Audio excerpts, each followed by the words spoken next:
قل يا عبادي الذين أسرفوا لا تقنطوا من رحمة الله إن الله يغفر الذنوب جميعا. قال الله تعالى في شان حبيبه إن الله وملائكته يصلون على النبي يا أيها الذين آمنوا صلوا عليه وسلموا تسليما. شوق سورة الشريف. اللهم صل على محمد وعلى آل محمد كما صليت على إبراهيم وعلى آل إبراهيم إنك حميد مجيد. اللهم بارك على محمد وعلى آل محمد كما باركت على إبراهيم وعلى آل إبراهيم إنك حميد مجيد. عزتمند قرآن کریم کے رب العالمین فرمائے خذ العفو وأمر بالعرف. قرآن کریم کی مونگا و تاسو تا رب العالمین فرمائی چی خلق تا عفو کوئی وَأْمُرْ بِالْمَعْرُوفِ او خلق تا دنیکی حکم وَأَعْرِضْ عَنِ الْجَاهِلِينَ او اعراض کود جاہلان. حکم رسول اللہ خطاب رسول اللہ صلی اللہ علیہ وسلم تدے او مراد تینا مونگا و تاسو چی عفو کوئی درگزر کوئی او د خو خبرو حکم کوئی او د جاہلانو نا اعراض کوئی. دا عفو سمانا دا اللہ منتوی عفو کوئی درگزر کوئی معافی کوئی. علماء وائی دا عفو مانا دا چی یو سڑے مستحق دا عذاب دے دا سزا دے او تا تا پی قدرت هم شتا دے او تور لبیام سزا ورنکی او معاف کی. طاقت پی لری بدلتنا اغسطلے شی او مستحق دا سزام دے گنائی کڑی دستا پا حق کی نو مستحق دا سزام دے او تا پی قادرمی او داغی باوجودی تا معاف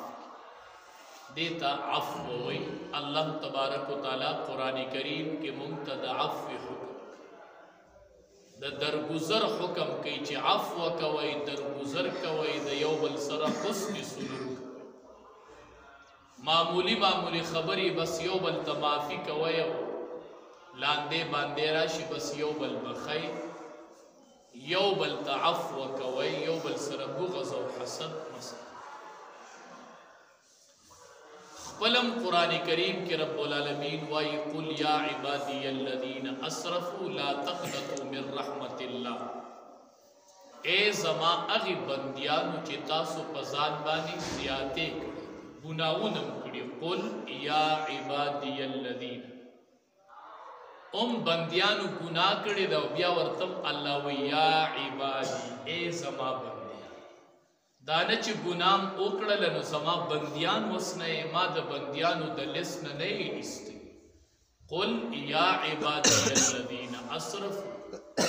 اوائی ورطا اے زما اغی بندیانو چاگی تجاوز کڑے دے پخپلو نفسنو بانے گناہو نے کڑے. لا تقنطوا من رحمت اللہ تاسو من امید کے گئی زما دا رحمت. اے زما گناہگارو بندیانو من امید کے گئی لا تقنطوا من رحمت اللہ ان اللہ یغفر الذنوب جميعا. اللہ وی طول گناہون دی سب خم تولی نا امید کی گی زما بندی گناہگاری خوزدی دا بندگی ننو باسم بیان زما بندی وزدر تا آواز کم چی لا تقنطوا من رحمت اللہ زما دا رحمت نمن امید کی گی ان اللہ یغفر الذنوب جميعا. اللہ وی طول گناہون در لمخ نو اللہ خپلم دا عفو مالک دے و منتوی تاسم عفو زم عفو کم تاسم عفو کم درگزر کوئی معافی کوئی. یو صحابی روایت نقل کی وی د رسول الله صلی الله علیه وسلم نه کس تاسو کو چې د الله حبیب مونږ سو پیری خپل غلام معاف کو چې د سړي غلام او نوکر غلطي وکړي نو مونږ یې سو پیری معاف کو نبی کریم صلی الله علیه وسلم چپ هغه بیا تاسو کو چې مونږ یې سو پیری معاف کو بیا نبی علیہ السلام پدریم زلی تپوسو کو وید اللہ حبیب غلام سو پیری معاف کو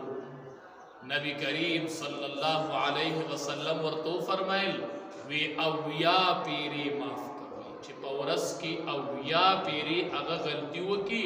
نو اویا پیری ورطو اویا پیری معاف کوئی دیدہ مطلب ندے چی اویا زل گناو کی نو معافی کاؤ چی پیو یو اویا سل 71 بارو کی نبی ما معاف کرنا دے مطلب دا دے کہ داغنا ہر سمر پیری خطایوشی خطای معاف کر اویاو مطلب دا دے کہ ہر سمر ڈیری پیری تینا خطاوشی خطای بیام معاف کر در گزر ورتکوا ابو سفیان چکل الہ ایمان نورا نو لوی مشرک خپل یو جہاد کی د مشرکان و سردار د نبی کریم صلی اللہ علیہ وسلم په خلاف کے د مخامخ د مشرکانو چې کم پوجو داغی سردار او نبی کریم صلی اللہ علیہ وسلم د فتح مکی په مقوی وی سوک چې د ابو سفیان کور تا داخل شو نما ورطا امن زورتا اسم ابو سفیان علتا دا نبی علیہ السلام خلاف جنگی گیو نبی علیہ السلام دا فتح مکی پا موقع اعلان وکر وی سوک چی دا ابو سفیان کور تا داخل شو ما ورطا عفو ما معاف کرے دے اگا تا امن دے امن اگا با امندار وی چی سوک دا ابو سفیان کور تا داخل دا تا امن دے بس دے ما معاف کرے بیا اگا ایمان روڑو ابو سفیان دا اغی نپس و بہر صورت دا عفو حکم کڑے دے قرآن کریم کم دا اللہ حکم دے و دا رسول اللہ صلی اللہ علیہ وسلم وینا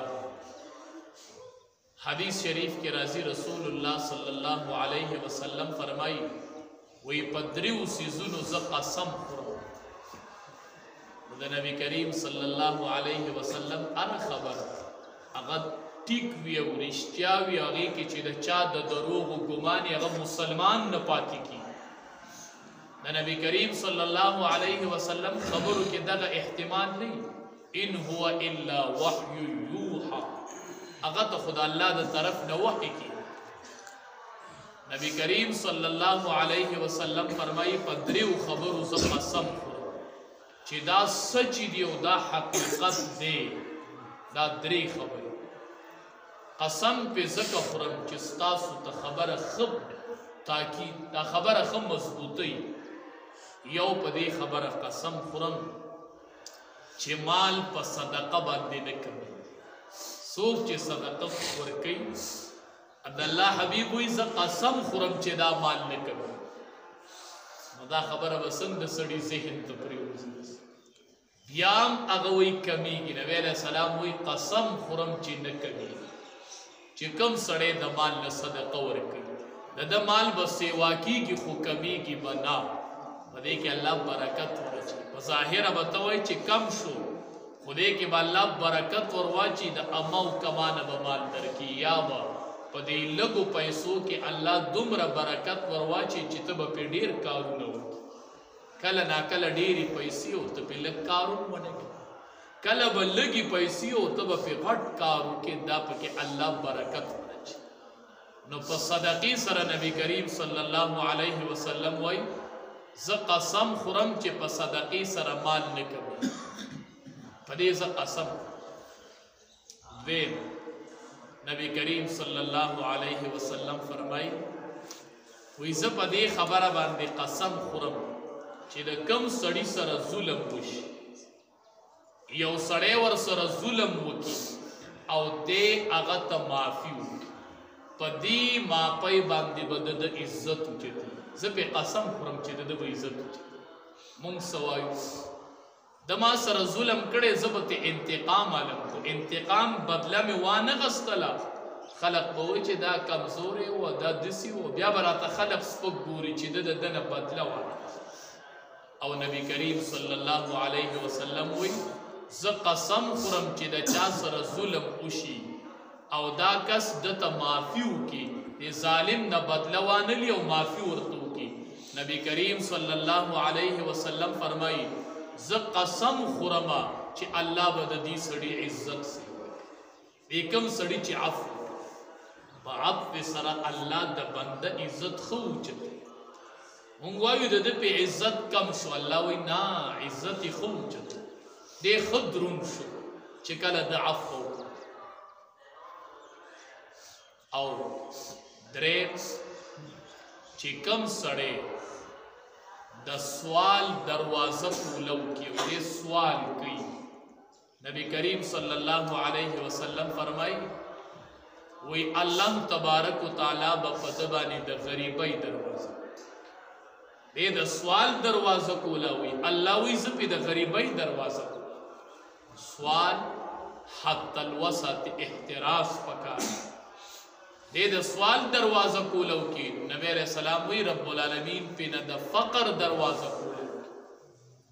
د غریبۍ دروازه پې الله کولا وی چې کوم سړی سوال په ده د الله د غریبۍ دروازه کولو او چې کوم سړی د الله دپاره عاجزي وکړي نو نبی علیہ السلام وی الله تبارک وتعالی به د ده مرتبه اوچتوي درجې به یې الله اوچتوي نو مونږ او تاسو ته قرآن کریم کې آپس کې د درگذر عفو کوئ درگذر کوئ کور کې بار کې مسلمانانو سره ګاونډیانو سره نبی کریم صلی الله علیه وسلم څومره ښکلي سنت وی چې کم سړی کور ته دنده کیږي او دی وی السلام علیکم ورحمت الله وبرکاته خو د دې د وزن نه مونږ او تاسو خبر شو نو بے سلام به یو سړی کور ته وردنده نشي څو پیدې وشولې اول چې دوی وی السلام علیکم نو سلام د الله په نومونو کې یو نوم دی نو د الله نوم واغس نو یعنی ذکر یو کو الله یاد یو پیدا خدا وشوله ذکر یو کو د الله نوم واغس الله یاد کو نو د ذکر اجر دی ذکر یو دویم السلام علیکم چې د اوی کور ته ورننوتو وی السلام علیکم ورحمت الله وبرکاته حدیث مبارک کې راځي شیطان وای زما په دې کور کې د شپې اراده و خو چې د سلام ورواچو مالې د شپې اراده د کور نه ختم څومره غټه پیدا شیطان دغه کور کې بیا شپه نشي کولی چې کم کس کور ته ننوځي او سلام ورواچي چې السلام علیکم ورحمت الله وبرکاته دوه پیدې شولې دریم دا سلام چې دی دا دعام ته وکړه دې سلام معنی څه ده السلام علیکم ورحمت الله وبرکاته اے کور والا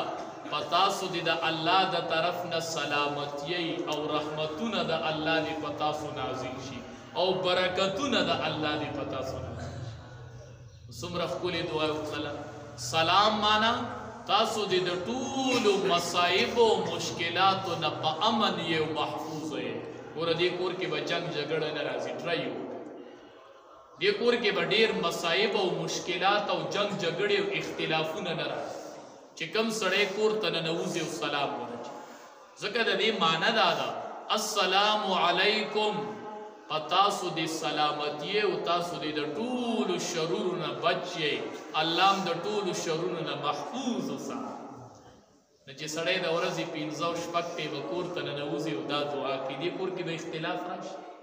دې کور کې به د ښځې او د خاوند په منځ کې اختلاف راشي دې کور کې به طلاق راشي بیا به دې کور کې د طلاق معامله نه راځي جنگ به نه راځي نو چې جنگ نه راځي نو طلاق به نه راځي نن سبا څومره کور کې د ښځې او د خاوند اختلاف او د طلاق معاملې څومره زیاتې شو کور ته ننوځي سلام نه ورچي نه وتو کې شته او نه راوتو کې شته، نو دعاګانې نشته جو شیطانان پکې شپې هم تېروي. نو بیا چې طلاق ورکړي نو وایي مولي صاحب دا ما په غصه کې ورکړی دی. ورته وایي طلاق واقع دی، وي دا ما په غصه کې ورکړی دی. موږ ورته وایو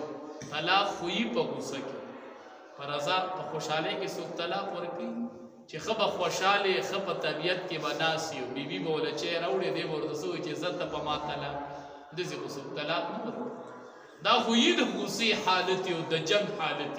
نو ته چې کور ته ننوځې نو سلام ورچوه،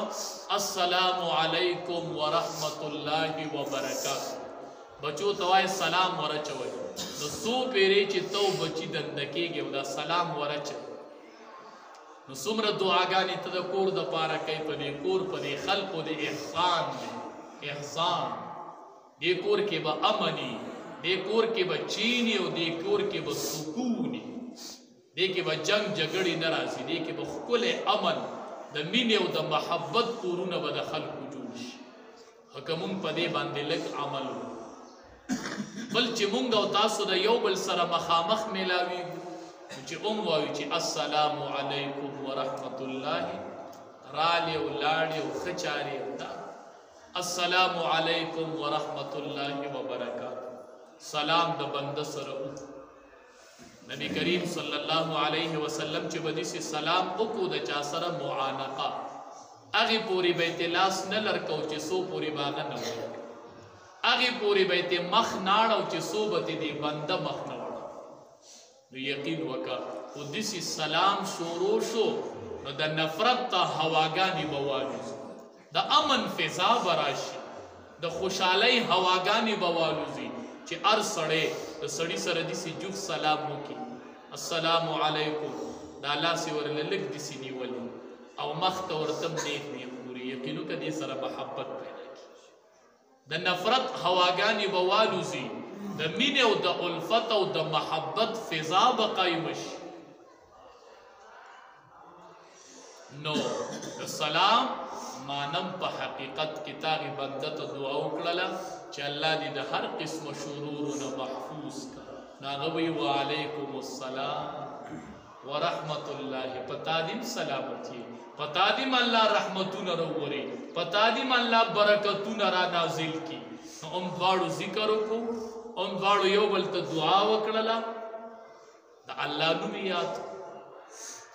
نو دا سلام چې دی دا د امن پیغام، دا د معافی پیغام دی. بل دې کې یوه فایده بلم چې ته وایې چې السلام علیکم، مطلب دا دی چې زما د طرف نه تا ته امن دی، زه تا ته هېڅ نه وم. هغه بل وایي وعلیکم السلام، زما د طرف نه هم تا ته امن دی، هېڅ درته نه وم. نو دا د بل د طرف نه د امن او د سلامتیا پیغام هم دی چې ما نه مه ګبراوېږه، زه تا ته هېڅ هم نه وم. السلام علیکم، سلام مې وروانه چې ومې درته نه وي چې په تا دې سلامتیی، نو زما د طرف نه به تا ته هېڅ قسمه ضرر او مشکل نه دررسي. نو نبی کریم صلی الله علیه وسلم بم د هر چا سره د درگذر معامله کړه. زنانه ورته غوښه کې زخر میله وکړل، هغې غوښې نه یې څه حصه وخوړله، بیا پې خبردار شو، بیا یې هغه زنانه معاف معلومه شوله او زخر یې ورته روړ، غوښه کې میله وکړل، بیا یې ورسره هم د درگذر معامله وکړه، بیا یې ورته هم د معافۍ اعلان وکړو، د درگذر معامله یې ورسره وکړه. حدیث مبارک کې راځي وی تاسو رحم کوئ نو الله وی زه به په تاسو رحم وکړم، او تاسو خلقو ته بخښنه کوئ نو الله به تاسو وبخښي. ته عفو کوه، ته بخښنه کوه نو الله وی زه به ته وبخښم، ته رحم کوه نو الله وی زه به په تا باندې رحم. نو مونږ او تاسو ته د رحم او د معافۍ حکم چې مونږ بنده معاف کو، معافي ورته وکړو، نو الله به مونږ او تاسو معاف. حدیث مبارک کې راځي من اقال مسلما اقال الله عسرته یوم القیامه، چا چې د یو کس سره اقاله وکړه، اقاله دې ته وایي یو دکاندار سودا سیز پچا خرڅ کړی دی، سامان کپڑا بل سیز، هغه سیز د وړو بیا یې واپس راوړو دی دکاندار ته وایي دا زما نه دی یا وختي مې خوښ و اوس مې نه دی خوښ به هر صورت ستومانه یم په دې سودا باندې دا مې واپس کړله موسم یې نه دی تللی خرابه کړې نه ده روغ په روغ یې هغه سیز تاله راوړوي دا واله زه اوس ستومانه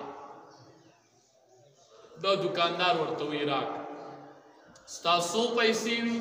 هم په دې حق خپلې پیسې وله واپس کړي ورې اقالې دپاره شرط ثمن اول وي دا نه چې پیسې تې نه کټ کړي پیسې تې کټ نه کړي حق خپلې پیسې ورته حواله کړي او هغه څیز تې نه واپس واخلي دې ته اقاله وي نو حدیث مبارک کې راځي من اقال مسلما چا چې اقاله وکړله د یو مسلمان سره واپس شوی سیز هغه راوړو او د قیمت ورکو هغه سیز یې ترې واغست حدیث مبارک کې راځي من اقال مسلما اقال الله عثرته یوم القیامه رب العالمین وایي چې دا بنده ماله راشي په ورځ د قیامت زه به درته وامه چې تا د یو مسلمان سره اقاله کړې وه نن زه تا سره اقاله کومه تا هغه نه سودا واپس اغستې وه نن ته ماله دا ټول ګناهونه راکه او نو د دې په بدله کې ته جنت ځه ما نن تا سره اقاله وکړله چا چې د یو مسلمان سره اقاله وکړله ته د مسلمان سره اقاله کوه او نیت دا ساته چې یو ورځ را روانه ده ما سره به الله اقاله وکړي نو هغه به ډېره قیمتي ما د سودا واپسې وکړله او الله به ما نه ګناهونه والي او د ګناهونو په بدله کې به الله وایي ورځ د محشري زه به د دې سړي سره اقاله وکړمه چې دا ګناهونه دې ما ته راوړه دا ګناهونه راکه د ګناهونو په بدله کې مو ته جنت والی اقال الله عثرته یوم القیامه ټول ګناهونو په بدله کې به الله وایي زه معافي ورکم نو به هر صورت هر ټیم مونږ ته قرآن کې د درگذر د معافی د ښه سلوک او د احسان حکم دی رب العالمین دې د عمل کولو توفیق راکړي و آخر دعوانا